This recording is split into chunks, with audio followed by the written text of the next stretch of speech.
Hello guys, welcome to the Pharmapulse YouTube channel. ये मेरा पहला वीडियो है मेरे यूट्यूब चैनल पे। यहाँ पे मैं रेगुलेटरी अफेयर्स सब्जेक्ट डिस्कस करने जा रही हूँ। सो जो स्टूडेंट्स हैं they can go through this video and clear their concept.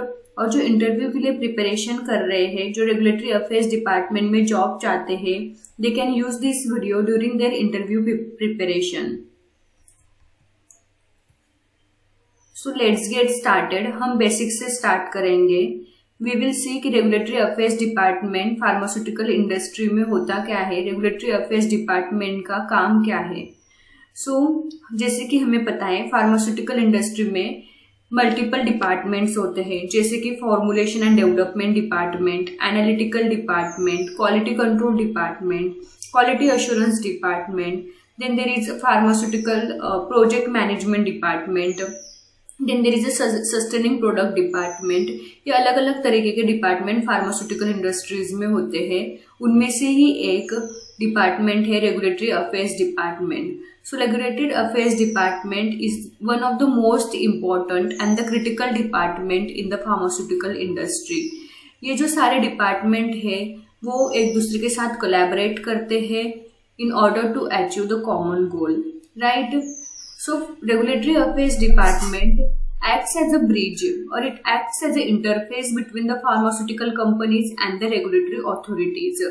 So जैसे कि हमें पता है जब फार्मास्यूटिकल कंपनी कोई प्रोडक्ट प्रोड्यूस करती है तो before it goes to the market उसको एक रेगुलेटरी अप्रूवल प्रोसेस के थ्रू वो जाती है।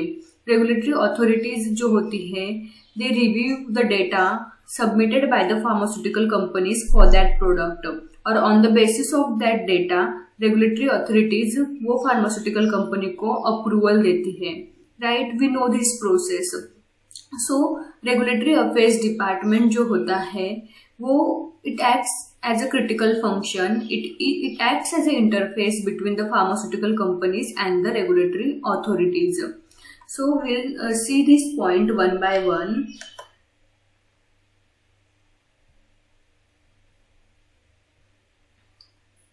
So regulatory affairs in the pharmaceutical industry is the critical function that acts as the interface between pharmaceutical companies and regulatory authorities. Regulatory agencies rigorously review and approve the drug product based on the data submitted by the pharmaceutical industries. Regulatory affairs professionals focus on ensuring a company complies with the regulatory regulations and guidelines set forth by regulatory authorities to bring their product to the market. Their expertise ensures that all the stages of product development are conducted ethically, safely, and in compliance with the regulatory requirements, ultimately leading to the availability of safe and effective medicines for patients. Right? I hope you are clear that what regulatory affairs department do in the pharmaceutical industries. So let's move to the next slide, which is role of regulatory affairs in department, right? So before starting understanding the role of regulatory affairs, let's see what are the phases or the stages of pharmaceutical product development। तो यहाँ पे मैंने रफली और एक overview दिया है कि कौन कौन से स्टेजेस होते हैं इन प्रोडक्ट डेवलपमेंट। तो पहली स्टेज होती है डेवलपमेंट एंड द डिस्कवरी। फिर प्री क्लिनिकल स्टडीज होते हैं जिसमें हम अपना प्रोडक्ट एनिमल्स पे ट्राई करते हैं, राइट। फिर एक IND एप्लीकेशन हम रेगुलेटरी अथॉरिटी को सबमिट करते हैं based on the pre clinical study data. फिर उसके बाद IND एप्लीकेशन का अगर हमें अप्रूवल हो जाए तो फिर हम क्लिनिकल स्टडीज स्टार्ट करते हैं जहाँ पे हम ह्यूमंस पे अपना प्रोडक्ट ट्राई करते हैं, प्रोडक्ट देखते हैं कि वो कैसा बिहेव कर रहा है, उसकी सेफ्टी और एफिकेसी इस्टेब्लिश करते हैं इन ह्यूमंस, राइट। फिर उसके बाद हम एक NDA एप्लीकेशन करते हैं which is a new drug application. ये एप्लीकेशन हम रेगुलेटरी अथॉरिटी को सबमिट करती है, रेगुलेटरी अथॉरिटी वो सब डेटा रिव्यू करती है और अब फिर उसके बाद हमें अप्रूवल देती है, राइट। और फिर उसके बाद हम प्रोडक्ट कमर्शलाइज कर सकते हैं, हम अपना प्रोडक्ट मार्केट में सेल कर सकते हैं। सो ये रफली स्टेजेस है फॉर फार्मास्यूटिकल प्रोडक्ट डेवलपमेंट। तो हम स्टेज वाइज देखेंगे कि ईच स्टेज में रेगुलेटरी अफेयर्स डिपार्टमेंट का रोल क्या है। तो पहला है डेवलपमेंट एंड द डिस्कवरी। सो यहाँ पे रेगुलेटरी अफेयर्स डिपार्टमेंट जो होता है वो जो फार्मास्यूटिकल इंडस्ट्री के जो अलग अलग डिपार्टमेंट है उनको गाइड करता है, उनको एडवोकेट करता है regarding the regulatory submission requirements and the data necessary. जो भी रेगुलेटरी अथॉरिटी है उसकी कुछ गाइडलाइंस होती है, कुछ रिक्वायरमेंट्स होती है, उसके बारे में आरए डिफरेंट डिपार्टमेंट्स को गाइड करता है कि कौन सा डेटा हमें चाहिए, कौन सा डेटा हमें जनरेट करना है और रेगुलेटरी सबमिशन के लिए रिक्वायरमेंट्स कौन कौन से हैं, राइट। फिर नेक्स्ट स्टेज आती है प्री क्लिनिकल स्टडीज।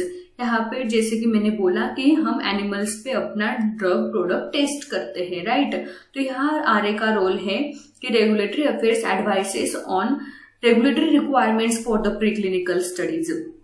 यहाँ पे जो रेगुलर स्टडीज हो रही है वो गुड लैबोरेटरी प्रैक्टिसेस के थ्रू हो रही है, वो इंश्योर करता है। फिर वो स्टडी डिजाइन जो होती है उसमें रेगुलेटरी के एक्सपेक्टेशंस क्या है उसके ऊपर एडवाइस करता है। जो स्टडी के प्रोटोकॉल्स है, रिपोर्ट्स है, वो रिव्यू करता है और जो रेगुलेटरी एजेंसीज है उसके और अपने फार्मास्यूटिकल इंडस्ट्री के बीच का जो कम्युनिकेशन है उसको वो फैसिलिटेट करता है, राइट। तो ये रेगुलेटरी अफेयर्स का रोल है इन pre clinical studies. So the next phase is IND application. So based on the preclinical studies data, we submit the IND application to the regulatory agencies, right? We are clear with this. तो यहाँ पे जो regulatory affairs का role है वो क्या है कि जो IND डोजियर रेगुलेटरी अफेयर्स बनाता है, जो सारा डेटा है अब तक का वो कंपाइल करता है। इसमें pre clinical data, manufacturing details, clinical trial plans ये सब आते हैं, उसके बेसिस पे वो डोजियर बनाता है और रेगुलेटरी एजेंसी को सबमिट करता है, राइट। और जो क्लिनिकल स्टडी के जो प्रोटोकॉल्स है, अभी IND एप्लीकेशन का अप्रूवल आने के बाद हम क्लिनिकल स्टडीज स्टार्ट करेंगे, तो जो क्लिनिकल स्टडी के प्लान्स है, प्रोटोकॉल्स हैं, वो रिव्यू करता है, right.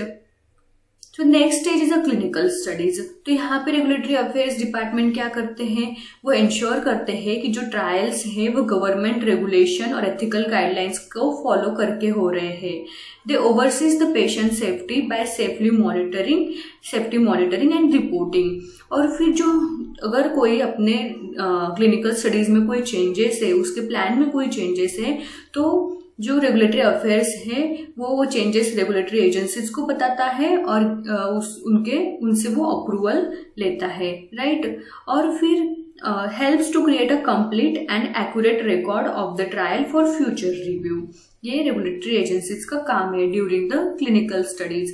The next phase is the NDA application. So NDA application is the most important application. इसमें क्या होता है, अब तक का जो हमने सब किया, development and discovery, pre clinical studies, उसके प्रोटोकॉल्स, उसका डेटा, उसकी रिपोर्टिंग, फिर क्लिनिकल स्टडीज, उसका डेटा, मैन्युफैक्चरिंग का डेटा, सबका डेटा एक के बेसिस पे कॉम्प्रिहेंसिव एप्लीकेशन बनाया जाता है जिसको हम NDA एप्लीकेशन बोलते हैं। तो NDA एप्लीकेशन जो होता है, रेगुलेटरी अथॉरिटी जो होती है वो डोजियर बनाती है और वो रेगुलेटरी एजेंसी को सबमिट करती है। So it compiles all the complies the comprehensive application of dossier with all preclinical, clinical, manufacturing and safety data. It ensures the NDA meets all the specific format and content requirements of the regulatory authority. It acts as a primary point of contact with the regulatory agency during the review process, addressing the queries. जो regulatory agency होती है वो data को review करती है, right. तो during the review they may give us some queries, right? They may ask some questions to us कि उनको कोई justification चाहिए, उनको कोई extra data चाहिए। तो रेगुलेटरी अथॉरिटी, रेगुलेटरी अफेयर्स जो होता है डिपार्टमेंट इन फार्मास्यूटिकल इंडस्ट्री, वो सब फैसिलिटेट करता है। It acts as a primary point of contact for that and it manages the electronic submission process and subsequent amendments for updates to the application. ठीक है, जो अपना NDA एप्लीकेशन है वो ECTD फॉर्मेट में हम सबमिट करते हैं और उसमें कुछ अमेंडमेंट्स हो सकते हैं, कुछ अपडेट्स हो सकते हैं। तो ये सब मैनेज करने का काम रेगुलेटरी अफेयर्स डिपार्टमेंट का है। तो अभी एनडीए एप्लीकेशन हो गया, अभी हमें प्रोडक्ट का अप्रूवल भी मिल गया, अभी हम प्रोडक्ट मार्केट में सेल करेंगे, कमर्शियलाइज करेंगे, राइट। तो जो आरए रेगुलेटरी अफेयर्स डिपार्टमेंट का रोल अभी खत्म नहीं होता है, यहाँ पे भी रेगुलेटरी अफेयर्स डिपार्टमेंट का रोल होता है। अभी जब मार्केट में अपना प्रोडक्ट है तो उसके एनुअल रिपोर्टिंग, उसके सेफ्टी रिपोर्ट्स, अगर कोई वेरिएशन है, कोई सप्लीमेंट्स है, तो वो मैनेज कौन करता है? रेगुलेटरी अफेयर्स डिपार्टमेंट करता है। Regulatory affairs department manages the post marketing studies and the commitments as well.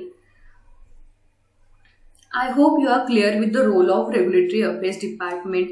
मैंने यहाँ पे ओवरव्यू दिया है, इससे भी डेप्थ में रेगुलेटरी अफेयर्स डिपार्टमेंट का वर्क होता है, बहुत सारे एक्टिविटीज होते हैं, but I have just highlighted the main activities that the regulatory affairs department do in each phase of the product development, right.